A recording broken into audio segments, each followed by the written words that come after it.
This is Malta, a small island in this part of Europe. If you do not know anything about Malta, just think of this dog, sunburned British tourists, fancy movies and television series, this drink, and the only European country who speaks Arabic, well, the abomination version. So how did this happen? Well, it kinda began with some ancient dudes building ancient big stone structures. Soon, some new immigrants arrived to Malta from Sicily, who then got depopulated during the Bronze Age collapse. Then, a bunch of bullies came along, including the Phoenicians, and later the Carthaginians. The Phoenicians brought along the Semitic languages and culture, forming the baseline of Maltese identity. Then, the Romans came along, Latinizing the Maltese population. This Apostle Paul dropped by for a while. During the fall of the Roman Empire, some German migrating tribes beat up the island, before being taken by the Byzantine Empire, who provided some Greek influence. Then, the Muslim Arabs came along, introducing Islam, and teaching Malta how to speak Arabic, essentially exposing Malta to Semitic stuff again. This Malta version of Arabic became the basis of modern-day Maltese language. Fast forward, some Frenchified Vikings came along, and gave Malta its flag. The Normans kick-started the gradual re-Christianization of Malta.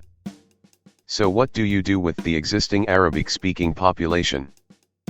Let them be, and thus the weird mix of Arabic and other languages began for the Maltese people.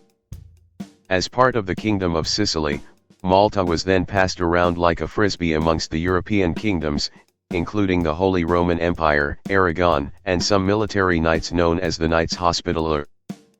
The knights managed to resist the Ottoman Turks.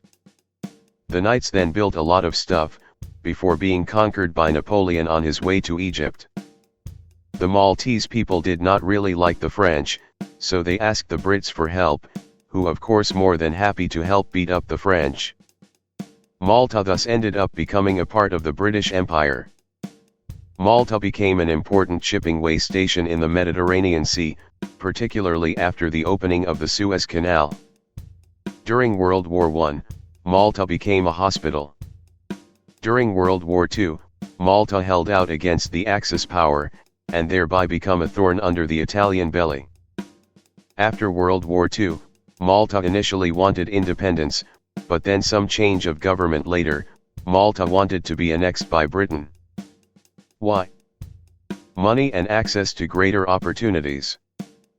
But that did not happen, because maintaining a crown colony was expensive. Other colonies might follow Malta's lead in wanting to be a part of the United Kingdom, and Malta military importance has declined. So then, independence for Malta, no more having the British Queen as the head of state, joined the European Union, and later the Eurozone. This azure window fell over, and here we are today, a fantastic tourist hotspot. So what is the point of knowing about this small little country? Because Malta is a living museum which collects everything that it came across, resulting in the unique mix of people in this part of Europe. The Maltese people can be described as Catholic Sicilians who speak a weird version of Arabic written in Latin, mixing in splashes of French, Italian, and British influences, drives on the left, eating rabbits, and busy putting up with annoying tourists. Most importantly, Maltese people are happy to support either Italy or England in football matches, depending which side is less embarrassing. Malta is the epitome of the constant change of the European balance of power throughout history, and could have easily been something else in alternate scenarios. So please enjoy Malta in its current form as much as you can, because sooner or later another bully will come in and change things up. Thanks for watching.